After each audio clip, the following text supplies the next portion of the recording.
Assalamualaikum warahmatullahi wabarakatuh. Alhamdulillah, alhamdulillahi rabbil alamin. Assalatu wassalamu ala asrafil anbiya'i wal mursalin, Sayyidina wa maulana Muhammad. Ashhadu an la ilaha illallah wa ashhadu anna Muhammadar Rasulullah. Allahumma sholli ala Sayyidina Muhammadun musyabihil wal ikram, ya wal jalil wal ikram, wa tahirin wal mujahidina, amma ba'du, ibadullah wa ittaqullah. Alhamdulillah, puji syukur kita panjatkan kehadirat Allah atas ridho, izin dan rahmahnya, serta dengan kemuliaannya, dengan petunjuk isyarahnya, kita dapat menjalankan amanahnya, yang mana Dia adalah Tuhan. Memberikan syiar kepada umat adalah kewajiban bagi kita yang berilmu, bukan membesarkan ilmu tanpa membuat lingkungan tak berilmu. Salam dan selawat kita marilah sama-sama kita sampaikan kepada junjungan kita Nabi Allah, Nabi al-Akhirul Zaman, Rasulullah Muhammad sallallahu alaihi wasallam. Atasnya kalimahnya kita kalamkan bersama-sama dengan membacakan Allahumma sholli ala Sayyidina Muhammad wa ala alihi Sayyidina Muhammad. Alhamdulillah, bertemu lagi dengan saya Guru Mursyid Syekh Nur Muhammad Buya Irwan Maulana Al-Khalidi, Pasaman, Sumatera Barat, Indonesia, dalam naungan Yayasan Islam Hidayatul Mubarakah, dalam masa ibadah Makom Majelis Zikir Ma'rifatullah Indonesia, khusus untuk tayangan wadah syiar yang kita selalu banggakan, kupas tuntas, YouTube Buya Pasaman Timur, yang insya Allah selalu berbagi dan berbagi demi meningkatkan iman dan takwa kita kepada Allah Subhanahu wa ta'ala. Alhamdulillah, para hadirin dan hadirat, kaum muslimin dan muslimat dimanapun berada, rahimakumullah. Sebagaimana yang kita alami dalam perjalanan hidup adalah perjalanan Tuhan, yang mana wujud dari Tuhan yang diperjalankan. Semakin kita meminta petunjuk tentang kenaikan dan perjalanan kerohanian kita, semakin besar kemuliaan itu didapati. Semakin kita biarkan semua berlalu, dengan hidup pun bisa berlalu tanpa arti. Maka untuk kesempatan dalam pertemuan ini, saya mengajak kita bersama untuk membuka tabir kesadaran, untuk mencapai kesadaran, untuk membuka dinding batasan yang mana tanpa kita sadari, kita ini adalah sebuah hidup yang diperjalankan. Diperjalankan dalam dua perkara, ada dalam rangka keumatan, diperjalankan juga dalam rangka ketuhanan. Tetapi di balik itu, semua dari perjalanan itu bukan berakhir pada ketuhanan dan bukan juga berakhir pada keumatan. Tetapi ada hal yang harus kita perhatikan dalam hidup kita, yaitu dimensi diri kita yang tidak tersambung dan tersambung. Ada kemampuan diri yang terbatas dan ada kemampuan diri yang tidak ada batas. Ini yang membuat ada bahasa batin, sengketa batin, yang mana menjadi gejolak gelisah dalam hidup. Sesuatu tanpa kita sadari, ada sesuatu yang datang pada diri yang tidak pernah merasa cukup, yang tidak pernah merasa lengkap, dan tidak pernah merasa sempurna. Ada saja satu kekurangan. Apa faktor yang membuat terjadinya begitu? Faktor yang membuat terjadinya rasa kekurangan, rasa tidak sempurna, karena ada sesuatu yang tersembunyi, yang belum lengkap dan utuh pada diri. Inilah yang dimaksud dengan ruh.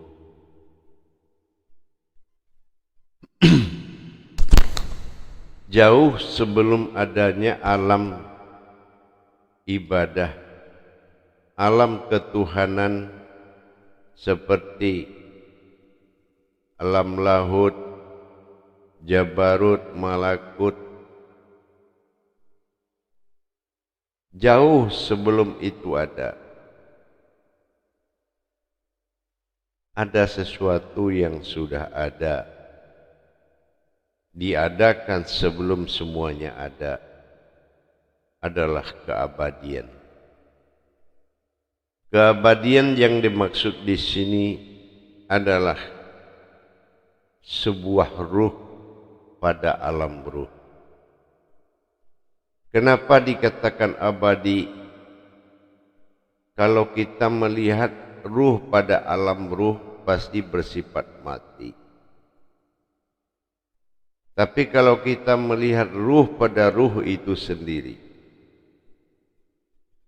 maka Al-Quran di Al-Isra, di surat Al-Isra ayat 85, sangat menegaskan tentang ruh itu urusanku.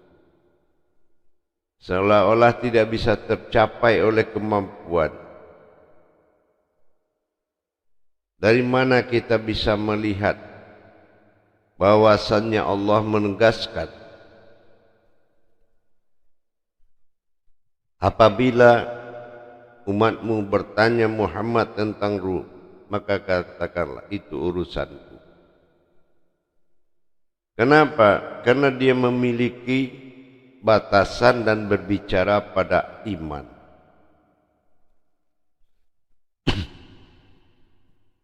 Batasan pada iman yang tidak mungkin bisa diimani adalah ruh. Ruh dari diri, bukan ruh pada alam diri. Beda dengan ruh pada alam diri. Kalau ruh pada alam diri meliputi semesta alam menjadi gema halus, terjadilah ruh-ruh kecil dengan bahasa-bahasa halus. Tetapi ruh ketunggalan Tuhan pada diri yang ada pada keabadian membawa masa Tuhan, masa aku dan ketuhanan. Inilah yang dikatakan ruh. Ruh yang membawa masa aku, masa dia dan masa Tuhan dalam ketuhanan. Ini adalah sebuah perjalanan. Tapi perjalanan yang tidak diawali dan tidak diakhiri. Perjalanan yang tidak ada awalnya, yang juga tidak ada akhirnya. Apa maksud dengan tidak ada awal, tidak ada akhir? Tidak aku dari mana, tapi aku mengalir kemana-mana. Artinya, wal asri inal insan, demi masa. Semua itu adalah keadaan dan berwujud keadaan. Sulit memang diartikan dalam bentuk bahasa, tetapi kalaulah kita tahu melihat dari kepribadian seseorang yang belum datang kesadaran dirinya bahwa di dirinya itu ada dua potensi yang hidup, potensi terbatas dan potensi tidak terbatas. Inilah alam dengan ruh, dikatakan alam ruh. Sama dengan Allahu alam, Allah dan alam, alam dan Allah. Allah itu alam, alam itu Allah. Sama dengan ruh. Tapi di mana ruh ini adalah sesuatu yang berasal dari perkara sifat. Ruh adalah perkara sifat yang maujud menjadi suatu kekuatan tunggal. Tiga perkara dalam sifat. Tiga perkara sifat itu pertama batin. Batin ini adalah abadian yang berwujud pada napas. Dan napas adalah batin murni, mutlak bernama jiwa dan berbentuk seperti raga. Ini ruh. Keberadaan ruh ini tidak semua bisa memahami sebelum dia melalui masa ilmu. Sebelum seseorang melalui masa ilmu, semuanya adalah suatu cerita yang dikabarkan, sebuah berita tanpa melalui peristiwa itu. Tetapi dengan kesadaran kita, kecintaan dan keyakinan menimbulkan getaran-getaran rohani, nurani dan sanubari yang kuat. Kemana arah perjalanan ini? Kita contohkan seperti ruh dan alam ruh. Kalau alam ruh ini berwujud kepada sifat jiwa, sementara ruh berwujud pada sifat batin, pada alam batin, dalam lingkungan batin. Kalau kita bicara lingkungan batin adalah seseorang yang kita percontohkan apabila raga tubuh berwujud jiwa ini dipanggil dengan nama. Maka nama ini adalah digunakan untuk interaksi antara sesama manusia. Nama manusia tidak bisa dasar untuk mencari hakikat. Kalaulah tubuh itu punya nama, bagaimana riwayatnya dengan ruh atau batin yang hakikinya? Dalam satu hari dalam riwayat tubuh ini dipanggil oleh sahabatnya. Tiba-tiba tubuh ini menjawab dan melihat. Maka ruh ini bertanya kepada jiwa yang berwujud tubuh. Siapa yang dia panggil? Itu nama siapa? Tubuh bilang itu namaku. Kalau kamu punya nama, bagaimana aku tidak punya nama? Aku siapa namaku?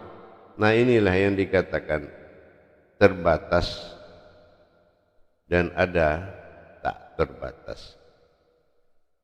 Yang tak terbatas adalah nama, yang terbatas adalah yang tidak punya nama.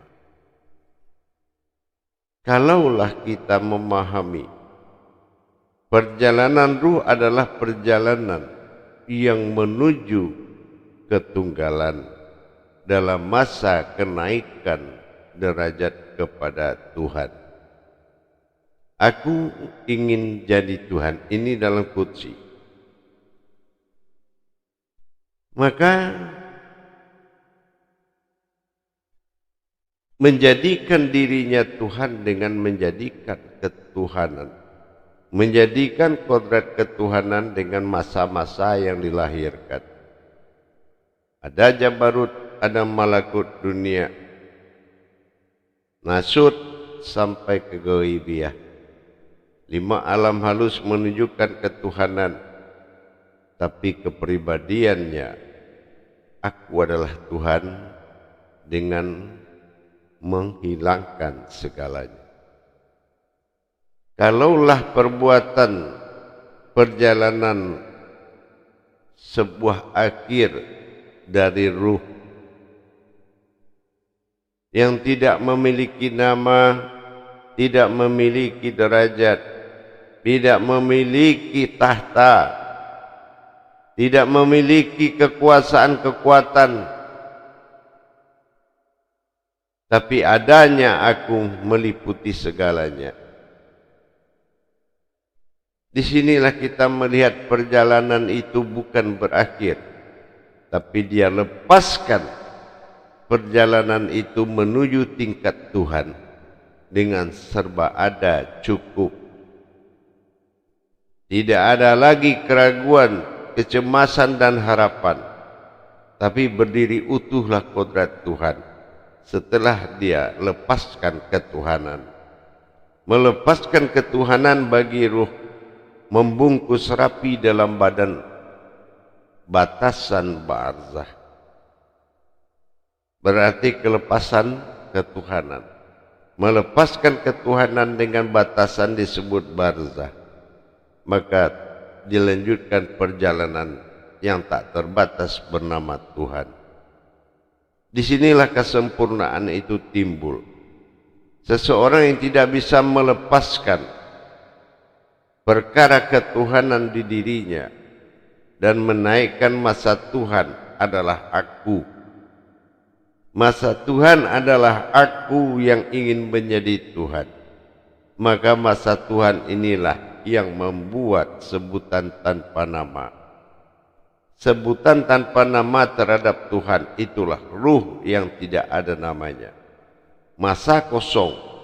Ruh yang dimaksud adalah masa kosong, masa hening yang dilakukan oleh batin, oleh napas, oleh jiwa. Berwujud kodrat, satu kodrat bernama ruh. Ini yang dikatakan ruh pada ruh. Tapi ruh pada alam itu sangat banyak. Namanya dia telah bercampur dengan gema-gema halus. Tetapi ruh pada diri adalah kodrat sifat yang mutlak. Inilah yang membawa ketuhanan. Pada akhir dari seseorang perjalanan perjanjian masa napas, maka berakhirlah dengan menutup masa ketuhanan dengan membatasi dinding barzah. Sehingga masuklah masa Tuhan dalam serba ada. Artinya mencapai masa Tuhan dengan keberhasilan, bahwa dia mampu memberikan semuanya karena sudah ada. Tidak ada lagi kata aku dia, tidak ada lagi kata Tuhan kata hamba. Semua berlaku dengan keindahan. Semua akan luput dan gugur dengan pelan-pelan apabila seseorang itu telah timbul kesadaran pada dirinya bahwanya ada yang asing, merasa asing di dunia, dan ada yang merasa cocok di dunia. Perkara ini membuat satu jalan yang mutlak. Perkara ini sangat mutlak dilakukan. Sesungguhnya harapan itu adalah kebenaran. Kalau kita sudah merasakan ada perbedaan pada diri, berarti kita sudah bisa menyimpan yang berharga, yaitu tak tersentuh, dan menjaga yang berharga, yaitu yang tersentuh. Perbuatan ketuhanan dan Tuhan dalam diam adalah dia. Ini sangat menentukan dalam terjadi ruh, karena ruh adalah awal di alam ruh pada ruh itu sendiri. Inilah keabadian. Perjalanan keabadian inilah yang membuat perjalanan itu melepaskan perjalanan bukan berhenti dalam perjalanan. Melepaskan perjalanan berhenti dalam kekuatan yang utuh, berhenti dalam ijab yang utuh, naluri yang kuat, serba yang ada. Apapun itu, maha ada dia dengan segalanya. Maka keberhasilan dia jadi Tuhan telah diperlihatkan dengan munculnya ruh tunggal. Masa wahid adalah ruh yang berpadu dari batin, dari napas dan jiwa. Inilah yang dimaksud dengan kebenaran. Dengan adanya kesempurnaan dan kekuatan tadi, kita tidak bertanya setelah seseorang itu meninggal, kemana lagi dia? Tidak. Di situ ada pelajaran yang mana barang sesama bisa mengambil pelajaran dari perjalanan tadi. Maka dia tidak perlu menunggu dia meninggal untuk ada dan cukup serba ada. Untuk kembali dia berkodrat Tuhan dalam masa dia, maka memberi baginya lebih mulia daripada meminta. Karena semuanya sudah ada kekuatan yang cukup dan ada sempurna, sehingga masa ketuhanan diakhiri dengan lembaran batasan barzah. Sementara masa Tuhan ada dalam cukup dan ada dalam junjungan sebutan siapa yang cukup, siapa yang ada, itulah dia. Disinilah kita bisa meningkatkan kapasitas ketuhanan pada diri.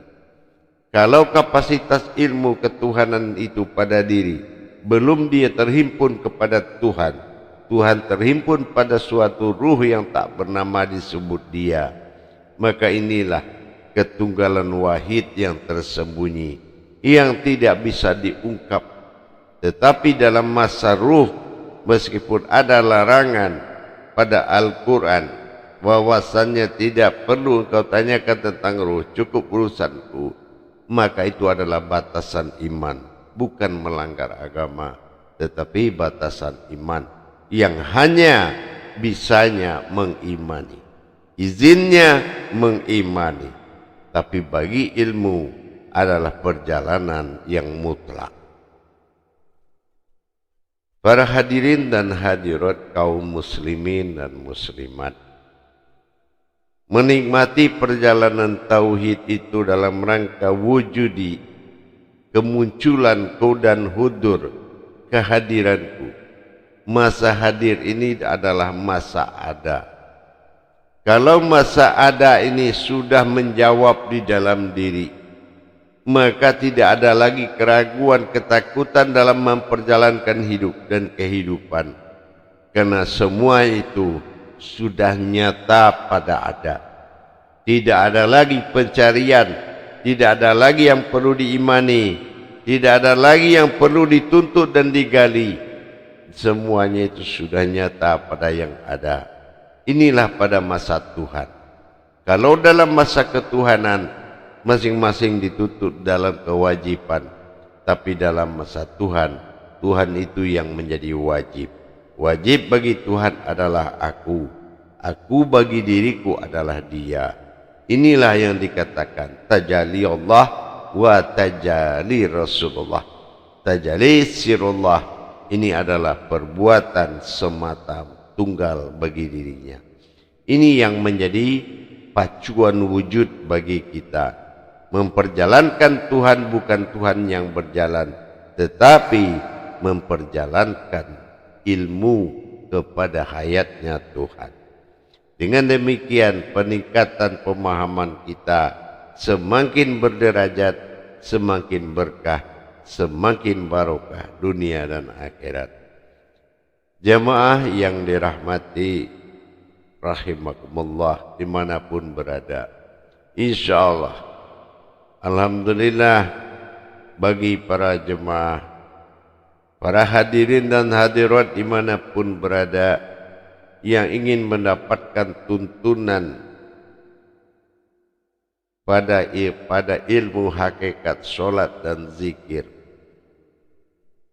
pada bimbingan belajar khusus Dan bagi yang ingin mendapatkan buku tuntunan, silakan menghubungi petugas jamaah dalam penerimaan jamaah dalam pelayanan masyarakat dan umum. Insya Allah di layar deskripsi HP, pada HP ada YouTube Buya Pasaman Timur. Silakan dihubungi nomor teleponnya.